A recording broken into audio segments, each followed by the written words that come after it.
La generación de los millennials tiene todo por delante y un mundo diferente del que las generaciones que les ha tocado criarlos tuvimos que enfrentar. Es un reto criar a un millennial, y digo es un reto porque hoy en día los muchachos llegan a la treintena y muchos de ellos no han salido de casa. Están terminando sus grados, sus pregrados, sus posgrados, tardan más en casarse y eso ha estirado el apoyo parental.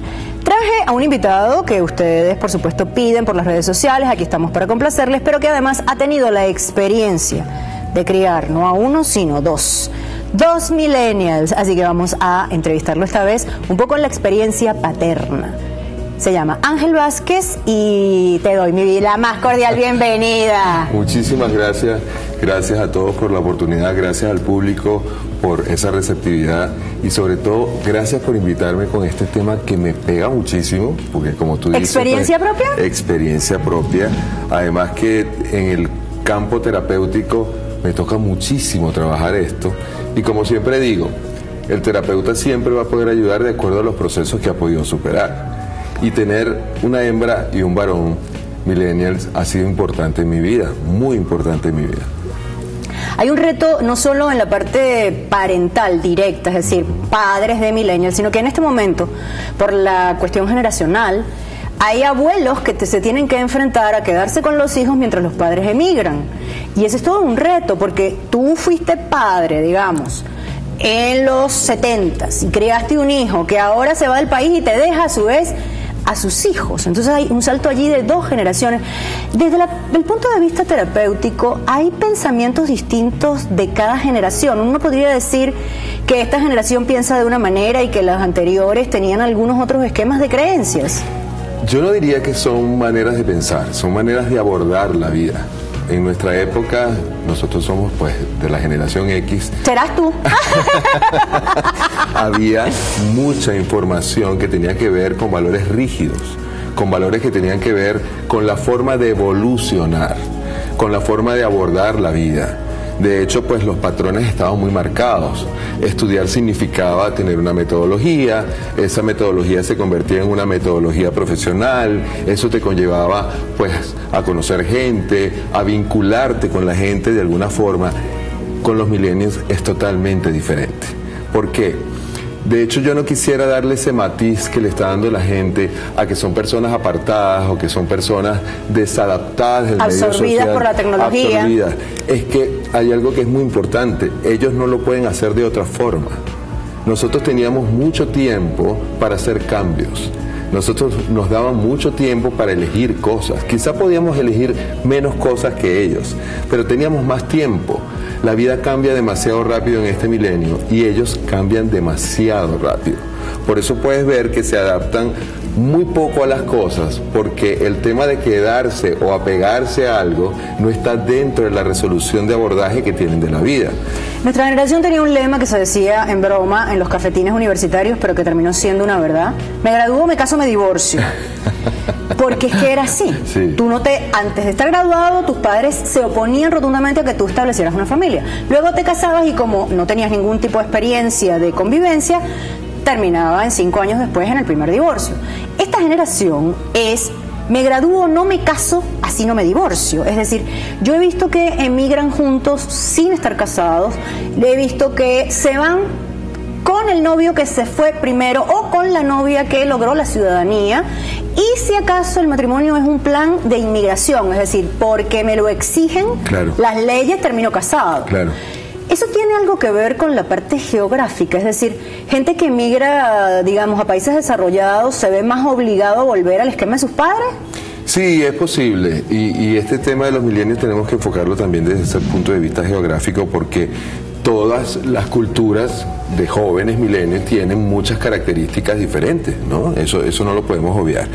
Pero cuando hablas del tema de las relaciones, del tema de la emigración, fíjate que nosotros hubiéramos dicho, tal cual como tú dices, nos casamos y nos vamos. Ellos no. Ellos tienen una necesidad imperiosa de la experiencia antes de poder decidir algo estable en mi vida. Y eso se parece mucho a lo que estamos viviendo con las redes sociales, con la tecnología. La gente siente que ellos están alejados, oigan esto, que la tecnología los aleja, que ellos están individualizados, que viven pegaditos del aparato, y es todo lo contrario. Resulta que eso les da poder. Ellos pueden conocer y vincularse mucho más a través de esos dispositivos. El tiempo que nos costó a ti y a mí conocer la cultura asiática, hindú, occidental, ellos lo pueden conocer en fracción de minutos. Inclusive se pueden vincular con esas culturas, con esas creencias y poder elegir.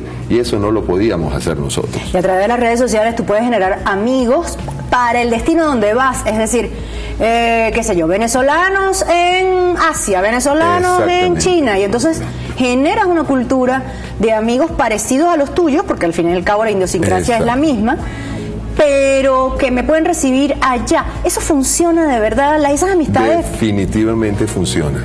Y para los millennials es necesario que funcione.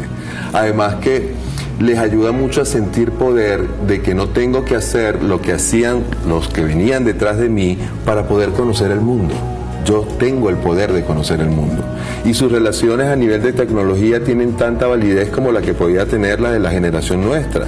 ¿Por qué? Porque la capacidad de abordar. Ay, no me hagas que ruede por allá que yo escribía cartas y había que esperar que la carta regresara. Yo no he dicho eso, jamás en mi vida he escrito una carta. Ahora, yo siempre digo, y esto quiero vincularlo de manera muy responsable, porque el tema de la espiritualidad en el ser humano es algo que siempre prevalece, ¿sabes? Y hay un avance importantísimo en la espiritualidad marcado por esta generación. Fíjate que todos los movimientos religiosos, todo lo que es crecimiento personal, habla de todos somos uno, la integración, Dios nos creó a todos por igual, y esta generación está mostrando eso. No importa que mi amigo sea de la China, no importa que mi amigo sea o esté en Asia, simplemente yo tengo cómo unirme a él, saber de su cultura, inclusive él me cuenta sus problemas y yo le cuento los míos, y eso hace que haya una integración que tiene mucho que ver con lo espiritual. Realmente se está viviendo la unidad ¿Es un espiritual. efecto secundario de la globalización que no habíamos visto venir? Yo creo que ese es el gran problema. La gente lo ve como un problema. Yo particularmente, como una persona que he estado dentro del ámbito terapéutico muchos años, tú lo sabes, y muy en el camino espiritual consciente y racional, entiendo que esta globalización no es otra cosa que una muestra de la espiritualidad que necesita el planeta. Necesitamos estar unidos, ser uno. Y esto nos abre la puerta, esta generación nos abre la puerta a esa unidad, aunque sea a través de la tecnología, cosa que no es descabellada, porque realmente la tecnología nos permite abarcar todo, como dije antes, todo lo que no abarcábamos en mucho tiempo, en cuestión de segundos, podemos hacer contacto con todo esto. Hablando de abarcar, para los que lo ven por primera vez, Ángel Vázquez es terapeuta y en nuestro canal de YouTube, Venevisión Web, están todas las entrevistas anteriores que hemos ido tocando temas distintos con él para que se pongan al día si lo están viendo por primera vez. Pero yo te iba a preguntar, a ver, en ese tema, como tú eres padre que crió 2 millennials, vamos a ver si les damos tips a los millennials y a los que tienen que lidiar con ellos en situaciones distintas. Sí. Comencemos por esa. Padre que cría millennials, ¿qué es lo que necesita saber? ¿Qué es lo que necesita ampliar? ¿Dónde está el conflicto? No sentir o tratar de sentir que su hijo, por no hacer lo que tú hacías, no es que no te quiere, no es que no respeta, no es que no le importa lo que a ti te importe, solo que el abordaje que ellos tienen de los valores, porque sí hay valores familiares, es totalmente diferente al nuestro. Cuando tu hijo te dice, a ver, y voy a poner este ejemplo con todo respeto, no quiero ir a la iglesia, o no quiero ir al culto, o no quiero ir a la misa, no te está diciendo que no cree en Dios, no te está diciendo que no respeta tu creencia, te está diciendo que él necesita conocer eso de otra forma, porque como les dije, la capacidad de adaptación de los millennials es totalmente diferente a la nuestra. O sea, el rito no le funciona. No le funciona para nada. Y además de eso, pues, tiene la necesidad de entenderse más allá de cómo nos decían que teníamos que ser.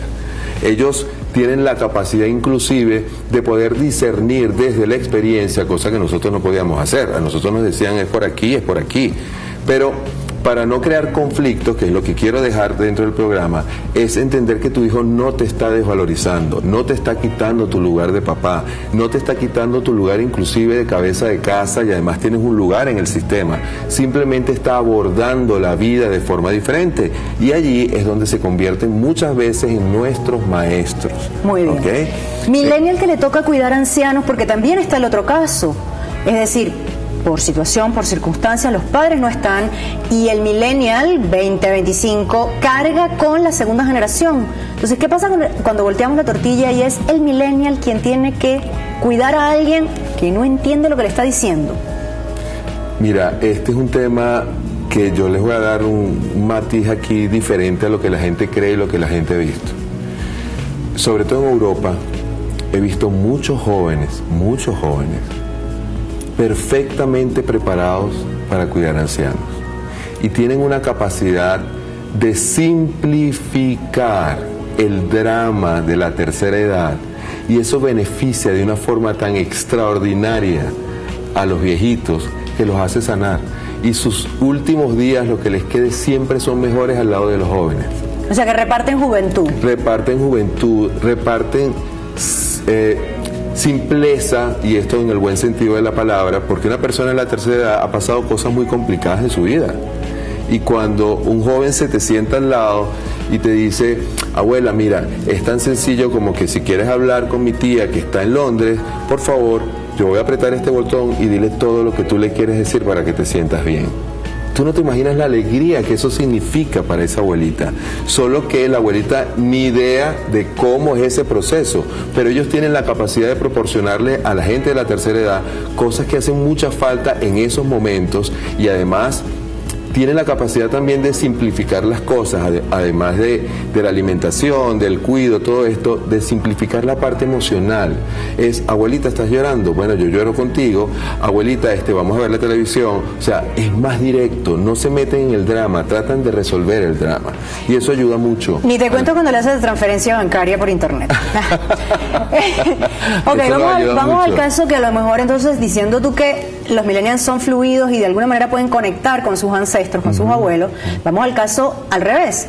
Una persona que no está adaptada a la tecnología porque nació cuando existía la radio y ni siquiera la televisión, que ahora 2 generaciones después le toca lidiar con un millennial que se las ve por sí mismo. ¿Qué debe saber un abuelo que tiene a cargo a un joven o 20 todavía, que no conoce contención, que de alguna manera quiere hacer de su vida lo que se puede? Yo entiendo que hay muchos abuelos que sufren mucho por el tema seguridad, y no es solo aquí en Latinoamérica, sino en Estados Unidos también.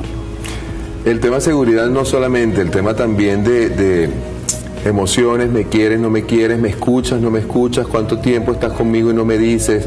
Para esas personas yo les recomiendo que entiendan que esos jóvenes que estás cuidando, tu adulto mayor, es la versión mejorada de ti.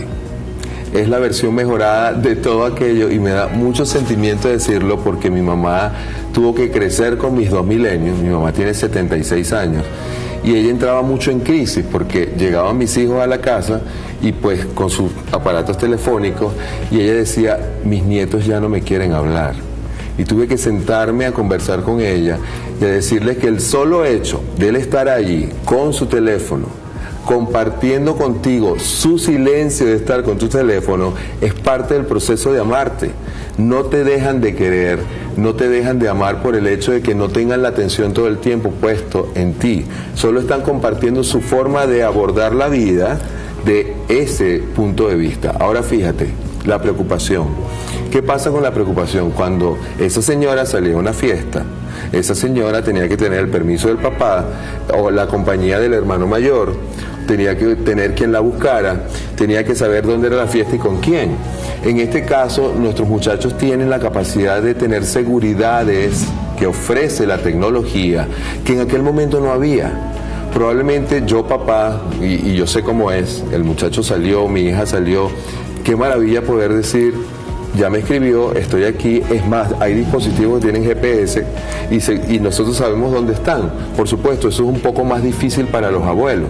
Lo que sí les recomiendo es que entiendan que ellos pueden estar mucho más seguros de lo que estábamos nosotros y ustedes en la época en que hacíamos nuestra vida de fiesta y salidas. Pero hay un tema que de todas maneras causa un poquito de roncha en las generaciones que nos acostumbramos a los almuerzos familiares. Tanto tú como yo, el domingo en la casa de la abuela. No pagan planes. Todavía. Y eso causa y genera un poquito de molestia porque resulta que la generación que tiene menos de 20 está en el almuerzo familiar pero no está ahí. Exactamente. ¿Cómo podemos tratar, cómo podemos inducir un poco a los muchachos a que vivan el presente y aunque sea una vez a la semana, dejen el teléfono a un lado para compartir ese valor familiar que luego causa tanta fortaleza cuando uno necesita recuerdos bellos, Ángel? Sí, y además que es necesario. Allí sí recomiendo que establezcamos dentro de esa dinámica de los millennials el tema de comunicarse más. Y básicamente ellos buscan la comunicación. Por supuesto, repito, para ellos la comunicación es a nivel tecnológico, pero eso no implica que no exista esta comunicación. Un domingo familiar, todos los chamos van a llegar con su teléfono, con su tablet. Pasamos una cesta como en algunos talleres, entreguen el teléfono. Tal cual. Entonces, vamos a establecer valores. Para ellos es importante eso. Pero hay que enseñarles también que para nosotros es importante tenerlos a ellos. Entonces, hora de comida es solo comida. Y el postre o luego del almuerzo, la cena, nos toca el cafecito a los adultos y a ellos les toca pues su hora de teléfono, sala de chat. Y empezamos a hacer acuerdos y es importante hacerlo, porque si no los excluimos o ellos nos excluyen a nosotros y ahí es donde empieza el tema familiar. Por cierto, en junio voy a dar un entrenamiento que tiene que ver mucho con esto, se llama Mi Familia y Yo.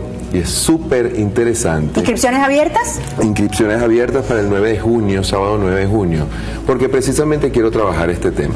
Hay mucha frustración con esto, Andrea. Hay papás que cuando ven a su muchacho millennial piensa que fueron muy malos padres. No tienen valores, yo le enseñé otra cosa y está bien, sí se lo enseñamos, solo que ellos tienen una capacidad de elección que nosotros no tuvimos. Y pongo un ejemplo, y lo pongo con mucho orgullo. Yo fui padre a los 30 años, yo tuve felicidad a los 30 años, y estaba guiado por la fórmula que nos dan a todos. Nace, crece, se gradúa de bachiller, se gradúa en la universidad, compras la casa, compras el carro, tienes la mujer y después tienes los hijos. Mi hijo se embarazó a los 17 años, ¿sabe? Y yo decía, desde ese papá que les estoy mostrando, por Dios, y mi ejemplo, ¿qué pasó con todo lo que yo le di como ejemplo? Y es que pude entender que él es un excelente padre, es súper responsable, pero sencillamente tienen capacidades de elegir tempranamente porque están listos para eso. Muy probablemente yo a mis 17 años no estaba listo para ser papá, pero esta generación sí lo está. Además que tienen cómo informarse, pueden buscar por las redes, por todo tipo de información, cómo hacer las cosas y vivir su propia experiencia. Ojalá hubiésemos tenido nosotros un internet como lo tienen ellos en este momento. Te agradezco muchísimo que hayas venido y te espero antes del 9 de junio para que toquemos el tema Mi Familia y Yo. Mi Familia y Yo. Muy bien. A todos los que nos están viendo, de verdad, muchísimas gracias y entiendan esto. Las familias no son disfuncionales. Hay familias que pueden ser muy funcionales dentro de la disfuncionalidad. ¿Por qué? Porque todo es un ajuste. Y nuestros muchachos millennials lo que están haciendo es un ajuste en la raza humana y beneficiosa para todos además. Gracias.